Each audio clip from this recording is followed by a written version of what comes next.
Assalamualaikum warahmatullahi wabarakatuh. Nama saya Muhammad Fajar Hidayat dari kelas Akuntansi Kelas Karyawan Universitas Esa Unggul, Kampus Citra Raya. Pada video kali ini saya akan melakukan sebuah wawancara dengan guru SMK saya, yaitu Ibu Renata Pratiwi, selaku guru pengampu mata pelajaran prakarya dan kewirausahaan. Pada wawancara kali ini, saya beri judul melestarikan produk batik Nusantara melalui praktek mata pelajaran prakarya dan kewirausahaan pada siswa SMK.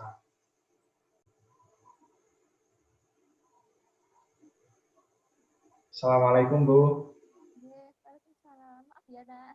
Ya, alhamdulillah baik Bu. Mohon didekatkan, kurang jelas Bu. Oh, iya. Gimana? Iya, mau sebelumnya saya perkenalkan dulu. Apa? Ini guru SMK saya dulu, yaitu Ibu Renata Pratiwi, Ibu guru mata pelajaran prakarya dan kewirausahaan saya dulu. Gimana Bu kabarnya Bu di masa pandemi ini Bu? Masih diberi kesehatan ya? Alhamdulillah sehat. Semuanya masih tetap lancar ya, walaupun kadang sedikit ada kendala. Oh, ya, alhamdulillah. Yang penting kesehatan dulu Bu. Ya, Mas Fajar sendiri gimana kabarnya? Alhamdulillah baik Bu. Ya walaupun kayak gini nih, kuliah online, semuanya serba online, kerja juga online. Ya, tetap semangat dong ya. Ya terima kasih Bu. Baik Bu, Ini gimana? seperti tujuan saya di awal, saya meminta Ibu untuk menjadi narasumber saya pada wawancara kali ini. Sebelumnya saya ucapkan terima kasih atas kesediaan Ibu untuk menjadi narasumber saya. Ya, Wawancara sama-sama. kali ini dengan ya mungkin saya beri judul melestarikan produk batik Nusantara melalui praktek mata pelajaran prakarya dan kewirausahaan pada siswa SMK. Ya, baik. Di masa pandemi ini kan semua serba online ya Bu. Iya. Ini bagaimana itu cara melakukan kegiatan belajar mengajarnya? Aduh, ya Mas Fajar sendiri juga tahu lah pasti di perguruan tinggi juga sama kan ya, online semua daring. Iya, Jadi di anak-anak sendiri di SMK ini sudah hampir 3 semester ini mau 1 tahun lebih lah sudah berjalan pembelajaran daring atau online. Ya banyak dari orang tua itu yang protes atau yang kadang kurang terima dengan keadaan ini, tapi ya mau gimana lagi, memang sudah kebijakan pemerintah. Ya guru cuma menjalankan dan berusaha untuk memberi pengertian ke siswa tersebut dan wali muridnya seperti itu. Sama lewat online, lewat WA group, classroom. Cuma kalau buat Zoom atau meeting itu mungkin jarang ya, nggak sama kayak di perguruan tinggi seperti itu. Jadi lebih ke WA group atau classroom. proses pembelajaran sendiri kalau secara daring itu Ibu nilai efektif apa belum sih Bu? Kalau sampai saat ini gitu Bu? Kan ini terlalu gimana ya, mendadak gitu ya, kurang ada persiapan kalau buat di Indonesia. Iya, iya, memang betul sekali. Ya, dibilang efektif sih ya nggak efektif 100% ya. Mungkin masih 50% lah. Apalagi masih awal-awal dulu itu. Semua pada kebingungan. Ya, dari pihak gurunya juga bingung, siswanya bingung, orang tuanya juga bingung, semua bingung. Apalagi teruntuk siswa SMK yang kebanyakan kan praktek ya. Tahu sendiri lah ya, Mas Fajar mungkin bisa bayangin. Gimana itu praktek dibuat online, wah susah kan. Iya. Tapi ya gimana kita strateginya pintar-pintar dari gurunya sih buat ngasih tugas atau motivasi buat siswanya itu tetap bisa ngikuti pembelajaran dengan baik. Diaturlah caranya gimana untuk memberi mereka pembelajaran yang tidak membosankan, tapi tetap masuk sesuai dengan konteks materi yang akan disampaikan. Seperti itu. Oh iya. Kalau buat mata pelajaran prakarya sendiri Bu, kalau pengalaman saya dulu waktu di SMK kan lebih sering ke praktek ya Bu. kayak Ya, buat makanan, terus betul. ya saya juga pernah kayak membuat batik gitu Bu. Yang seperti Ya, pada topik ini kan membuat batik gitu. Itu gimana Bu, cara pembelajaran itu sendiri selama pandemi ini? ya betul sekali, Mas. Ini apalagi saya sebagai guru mata pelajaran kewirausahaan prakarya, ya agak susah sebenarnya buat ngajar anak-anak ini secara daring. Bingung atur strategi pembelajaran ini mereka gimana caranya agar bisa tetap praktek menjalankan sesuai dengan SKKD yang ditentukan. Ya tetap saya kasih tugas membuat praktek kayak mas-mas dulu itu, kayak kakak kelasnya dulu. Ya, ya. Cuma ini prakteknya dalam bentuk itu bikin video gitu. Jadi kan nggak bisa ke sekolah langsung bikinnya. Jadi mereka bikinnya di rumah, cuma nanti mengumpulkan tugas atau buktinya itu video dan gambar, terus ada laporannya juga seperti itu. Ya, ya. Terus kalau sekarang kan kebanyakan daerah melakukan kayak social distancing gitu Bu, PSBB lah. Ya, Itu untuk pembagian kelompoknya sendiri seperti apa itu Bu? Soalnya kan kalau buat eh saya kan kelompoknya agak besar gitu, antara 3 sampai ya, 4 anak. Kalau sekarang apakah masih sama atau gimana? enggak. Ini Ibu memberikan kelonggaran dan gimana ya, ke mereka itu kemudahan lah. Kalau memang mereka mampu mengerjakan sendiri ya silakan, monggo gitu.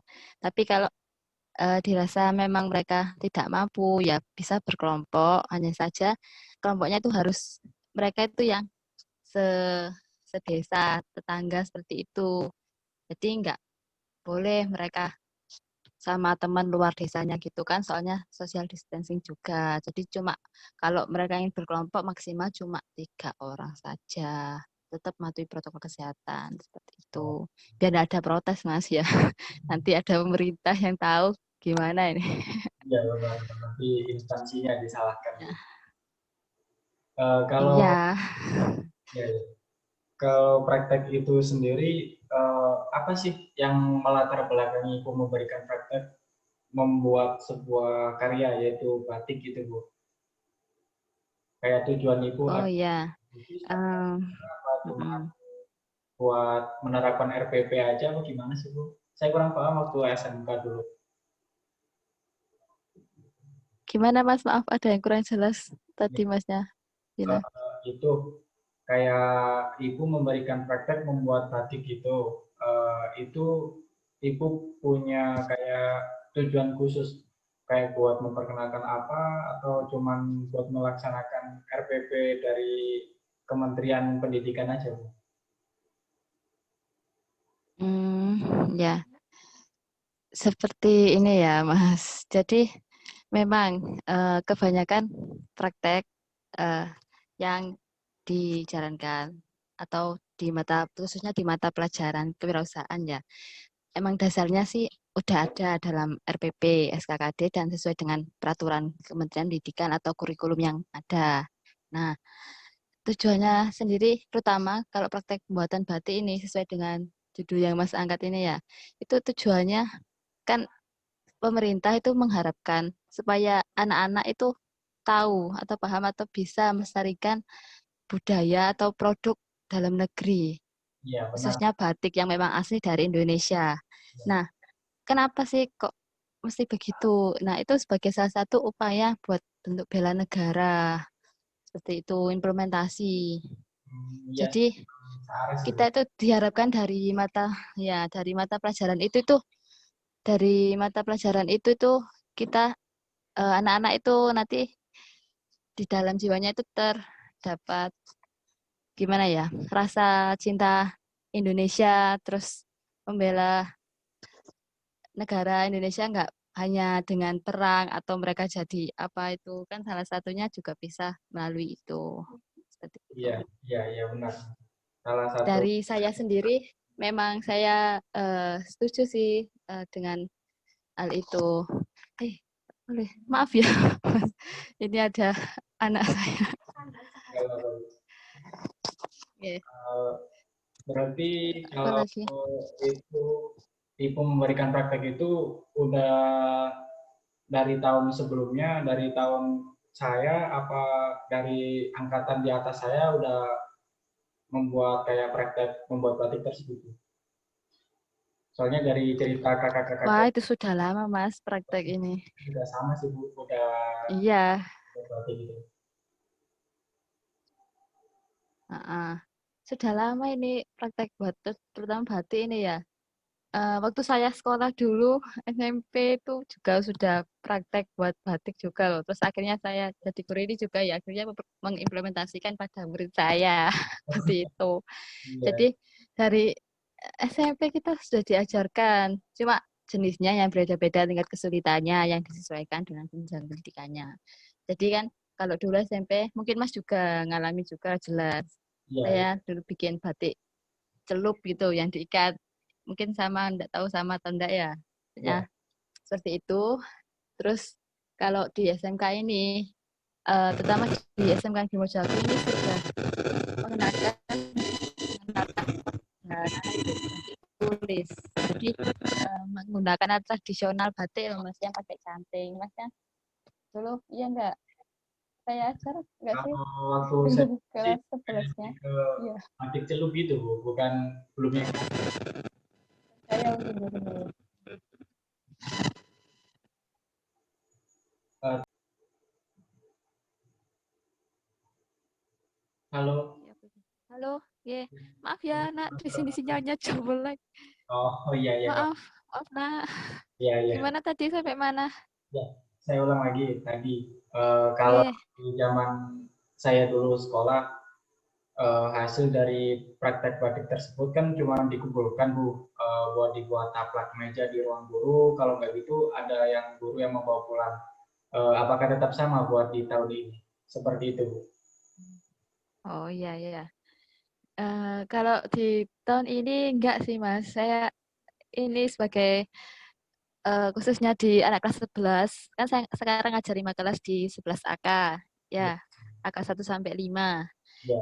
Nah, itu tuh saya tekankan ke anak-anak itu buat nggak sampai berhenti menghasilkan karya, terus dikumpulkan, terus dibuat gurunya atau dibuat pajangan gitu aja. Oh, Tapi terus? juga kalau bisa tuh mereka itu menghasilkan produk tapi bernilai ekonomis yang bisa dijual dengan harga tinggi gitu. Jadi gimana caranya mereka itu bisa memasarkan produk bikinan mereka dan menghasilkan uang. Seperti itu. Oh, jadi udah lebih kompleks lagi ya. Kalau saya cuma dikumpulkan, Ya, disuruh jual juga. ya kan soalnya judulnya kewirausahaan. Jadi mereka harus belajar menjadi wirausaha, pengusaha begitu. Dari hal terkecil ini, terutama khususnya batik. Batik itu nilai jualnya tinggi loh, Mas. Anak-anak sudah saya kasih tahu bahwa harganya bisa nyampe jutaan juga kalau benar-benar bisa mengembangkan budaya kita satu ini. Bisa Oh, go internasional. iya, memang. Makanya itu kita terus melestarikan ini. Iya, iya. Buat di kalangan pelajar sekarang juga sih, batik udah kayak hampir pudar sih, Bu. Ya, makanya itu. Itu memberikan praktek membuat batik ke siswa-siswi. Mungkin itu sebagai salah satu upaya untuk tetap memperkenalkan kepada generasi muda sekarang ini ya Bu, agar Iya. warisan budaya nggak cepat pudar, nggak luntur Ya, betul sama sekali. oleh negara lain gitu ya. Apa? Gimana? Apalagi pernah kan batik mau diklaim sama negara sebelah gitu, biar Nah, itu jangan sampai.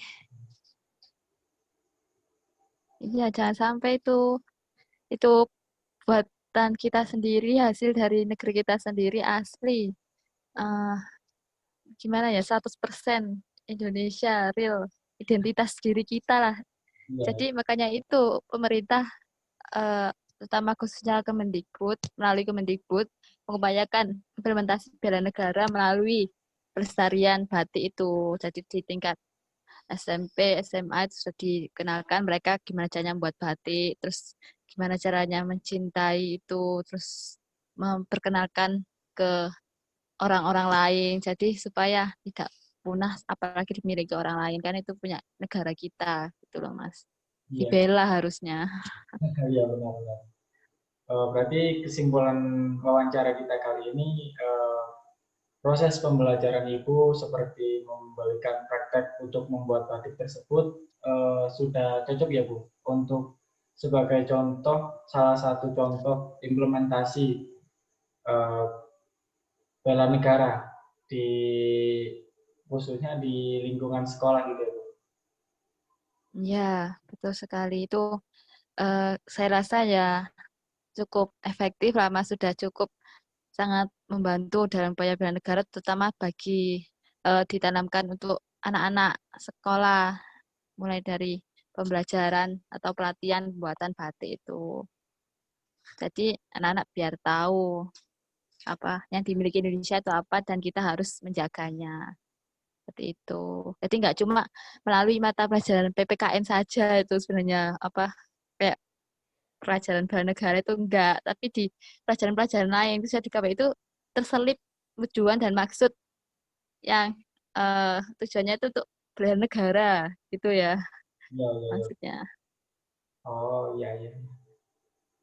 Baik, berarti kesimpulan dari wawancara ini mungkin bisa saya simpulkan. Jadi untuk mengimplementasikan upaya bela negara itu tidak hanya seperti dulu ya Bu. Untuk kalau dulu kan kita perang dengan penjajah. Kalau sekarang mungkin lebih nyata atau lebih gampang dilihatnya di mata pendidikan kewarganegaraan gitu ya Bu. Padahal untuk Ya, yang lain sebenarnya juga ada gitu poin-poin untuk mengimplementasikan iya, tersebut seperti kayak Ibu membuat produk batik gitu ya. betul sekali. Iya, iya. Baik Bu, mungkin Hmm. wawancara kali Ya ini gimana Mas Fajar sendiri sependapat atau tidak? seperti yang Ibu bilang sih, emang benar sih. Kalau kita sebagai pelajar selain menuntut ilmu dengan sungguh-sungguh agar menjadi generasi penerus bangsa sebagai upaya bela negara, kita juga harus bisa menjaga warisan budaya kita seperti batik. Kalau sampai hilang atau punah kan sayang gitu Bu. Warisan leluhur yang sangat mahal harganya mungkin ya. Mungkin wawancara ini cukup Betul sekali. ya, cukup itu Bu. Cukup Ya, uh, untuk itu saya berterima kasih Ibu sudah mau menjadi narasumber dalam oke, wawancara sama-sama. kali ini. Terima kasih juga untuk waktu yang sudah diluangkan buat saya ya Bu. Tetap jaga kesehatan ya Bu. Iya, sama-sama Mas. Terima kasih. Wassalamualaikum Ya, Masnya. warahmatullahi wabarakatuh. Ya, ya, Waalaikumsalam warahmatullahi wabarakatuh. Sukses selalu buat Mas Fajar ya. Terima kasih sama Ibu juga. Sukses selalu Bu. Ya.